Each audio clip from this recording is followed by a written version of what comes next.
ഇങ്ങനെ മുറുകെ പിടിച്ചിരിക്കും. പുരോഹിതന്റെ വലങ്കൈ തന്റെ ഇണപ്രാവിന്റെ മേൽ വീണപ്പോൾ തന്നെ ജീവനോടെ ഇരിക്കുന്ന മറ്റേ പക്ഷി പറയും, പുരോഹിതന്റെ കൈ എന്റെ ഇണപ്രാവിന്റെ മേൽ വീണതുകൊണ്ട് ഞാൻ രക്ഷപ്പെട്ടു. എന്താ സുഹൃത്തെ രക്ഷ എന്ന് പറയുന്നത്? അത് വേദശാസ്ത്രത്തിന്റെ തലമുറ കീറി വ്യാഖ്യാനിക്കേണ്ട ഒരു സന്ദേശമല്ല. നിനക്കുമേൽ നിന്റെ മേൽ വീഴേണ്ടുന്ന ദൈവകോപത്തിന്റെ കൈ, നിന്റെ മേൽ വീഴേണ്ടുന്ന ദൈവകോപത്തിന്റെ ന്യായവിധിയുടെ വാൾ നിനക്ക് പകരം നിന്റെ ഇണയേറ്റെടുത്തതാണ്.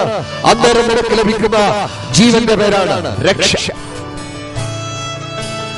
പുരോഹിതൻ ഈ രണ്ട് പ്രാവിനെ വേർതിരിച്ച് തന്റെ ഇണപ്രാവിൽ ആൺപ്രാവിനെ കൈകളിൽ ഒതുക്കി പിടിച്ചിട്ട് പിന്നെ ചെയ്യുന്നത് ഇതിന്റെ തലയിറക്കുക എന്നുള്ളതാണ്. തലയിറക്കുന്നതിന് കൊടുത്തിരിക്കുന്ന പ്രമാണം കത്തി ഉപയോഗിക്കാൻ പാടില്ല. എന്ത് ചെയ്യണം? അത് പിരിക്കണം. ഒരു കൈ കൊണ്ട് ഉടൽ അനങ്ങാതെ പിടിച്ചിട്ട് മറ്റേ കൈ കൊണ്ട് പുരോഹിതന്റെ തല പിടിച്ചു തിരിക്കാൻ തുടങ്ങും. നട്ടയിൽ ബോൾട്ട് തിരിയുന്നത് പോലെ ഇതിന്റെ കൈ പുരോഹിതൻ ഈ പ്രാവിന്റെ തല തിരിക്കാൻ തുടങ്ങും. തിരിച്ച സ്വാഭാവികമായി കുറുകിയ തലയുള്ള ഇതിന്റെ കഴുത്ത് കുറുകി വളരെ ചെറുതായി കഴിയുമ്പോൾ, ഇനിയും പിരിയാനില്ലെന്ന് കണ്ടു കഴിയുമ്പോൾ, ഓരോ വട്ടവും ഇണപ്രാവ് പുരോഹിതൻ ഇതിന്റെ തല പിരിഞ്ഞു കറങ്ങുമ്പോൾ ഒരു സത്യം നാം തിരിച്ചറിയണം.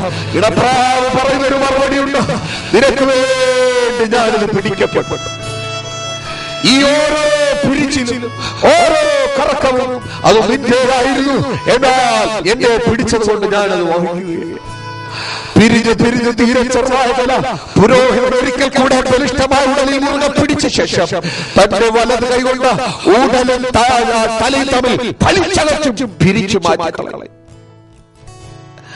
അനങ്ങുവാൻ പോലും കഴിയാതെ പുരോഹിതന്റെ ബലിഷ്ഠമായ കരകൾക്കുള്ളിൽ നിന്ന് തല പിരിഞ്ഞു പറയപ്പെട്ട തോർത്ത് പിരിയുന്നത് പോലെ പിരിയപ്പെട്ട തലയിൽ നിന്ന് തല എടുത്ത് ദൂരെ എറിഞ്ഞ ശേഷം ഉടലിൽ നിന്ന് ടാപ്പിൽ തുറന്നു വിട്ട പോലെ വെള്ളം ചീറ്റൊഴുകും. ആ വെള്ളത്തെ, ആ രക്തത്തെ പുരോഹിതൻ ഒരു വെള്ളത്തിലേക്ക്, ഒരു പാത്രത്തിലേക്ക് പിടിക്കുകയാണ്.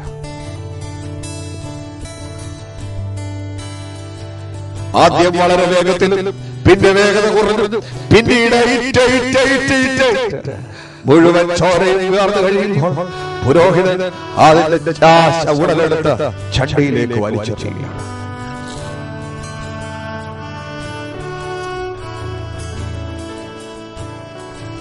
ഇതെല്ലാം കണ്ടുകൊണ്ട് ഇണപ്രാവോടെ നോക്കുന്നു.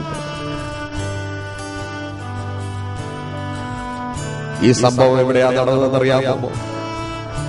ഈ സംഭവം നടന്നത് 2000 വർഷങ്ങൾക്ക് മുമ്പ് കാൽവറിയുടെ ഗിരിമുകളിൽ. മാനവജാതിയുടെ പാപത്തിന്റെ പരിഹാരത്തിനായി ദൈവത്തിന്റെ പുത്രൻ ഈ താഴെ ലോകത്തിലേക്ക് ഇറങ്ങി വന്നു. പീലാത്തോസിന്റെ അരമനയിൽ വെച്ച് പിടിക്കപ്പെട്ടവൻ, ഗമരായ തളത്തിലടി കൊല്ലപ്പെട്ടവൻ, പച്ചപ്പൈപ്പറ കുരിശുമായി നടന്ന് ക്രൂശിലേക്ക് കയറി പോകുന്നവൻ, വിലാപ്പുറം കുത്തി തുറക്കപ്പെട്ടവൻ, തലയിൽ മുള്ളാടി കൊണ്ട് അടിക്കപ്പെട്ടവൻ, സീഫസ് പൈറസ് എന്ന് പറയുന്ന യഹൂദയിലെ തന്നെ ഒരു പ്രത്യേക പ്രവിശ്യയിലുണ്ടാകുന്ന വളരെ കട്ടി കൂടിയ മുൾച്ചെടി അതെടുത്ത് യേശുവിന്റെ തലയിൽ അടിച്ചു കയറ്റി 9 ഇഞ്ച് നീളമുള്ള 3 അടികളിൽ തലനുകളെ ചേർത്തടിച്ചൊരു തടിയിൽ യേശുവിനെ മലർത്തി കിടത്തി 2 കൈകളും വലിച്ചു ചേർത്ത് അവന്റെ കൈകളിൽ ആടിയടിച്ചു, കാലുകളിൽ ആടിയടിച്ച് ശരീരം പട്ടാളക്കാർ ഒരു കയറിൽ തൂക്കി ആ കുരിശോടുകൂടെ ഒരു കല്ലാവിലേക്ക് ആ ശരീരം വെട്ടി താഴ്ത്തിയിടുമ്പോ മനുഷ്യനും ദൈവത്തിനും മധ്യേ നിനക്ക് വേണ്ടി തൂങ്ങുന്ന, നിനക്ക് വേണ്ടി പിടഞ്ഞു മരിക്കുന്ന ഇണപ്രാവ് യേശു ക്രിസ്തുവിന്റെ രംഗമാണ് നാം അവിടെ കാണുന്നത്. അതിനുശേഷം പുരോഹിതൻ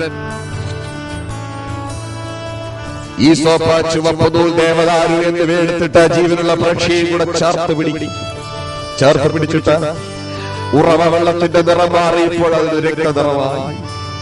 ആ രക്തത്തിലേക്ക് തന്റെ ഇണപ്രാവിന്റെ ചങ്കിലെ ചുടുനിടത്തിലേക്ക് പുരോഹിതൻ ഈ പ്രാവിനെ ജീവനോടെ മുക്കി പൊക്കും.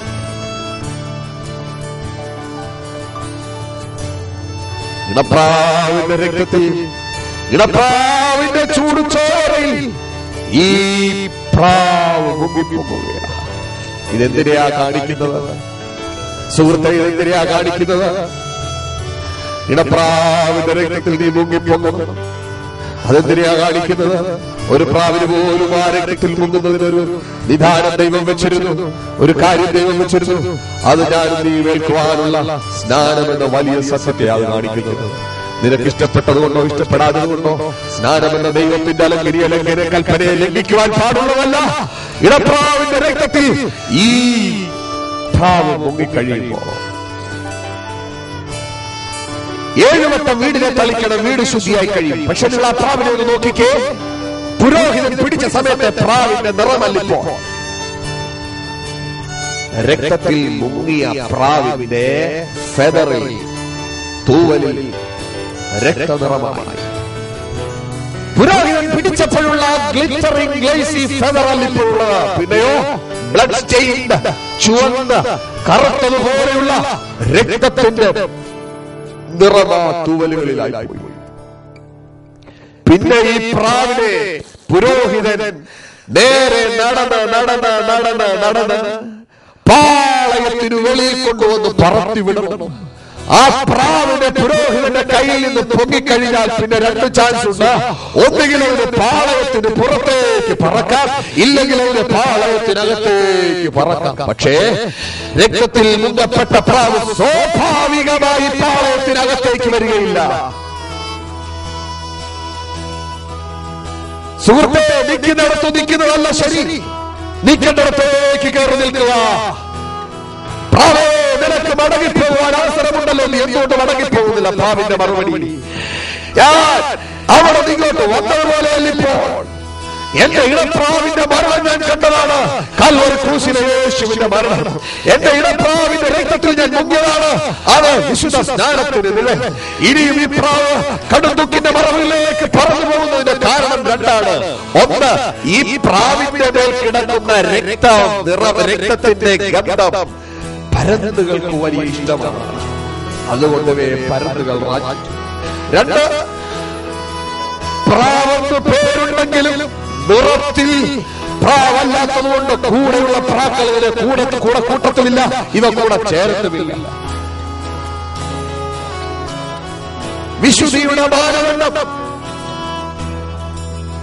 പ്രമാണത്തിന്റെ കൽപ്പനയിലെ പൂർണ്ണതയിലേക്ക് നീ പറന്നു മാറുകയാണ്. ഒരു പാട്ടുകാരൻ പാടി, നാട് വിട്ടു കൂട് വിട്ടു നാളെ കൂട്ടം വിട്ടു കാഠിന്യമാം ശോധനയിൽ യാനം ചെയ്തോരാണ്. ഇന്നൊത്തിരി അഡ്ജസ്റ്റ്മെന്റുകൾ ഉണ്ടായി. നിൽക്കുന്നിടത്ത് നിന്നാ മതി ഉണ്ടായി. ഇത് പകൽക്കാലം വചനത്തിൽ നിന്ന് ഞാൻ വിളിച്ചു പറയട്ടെ.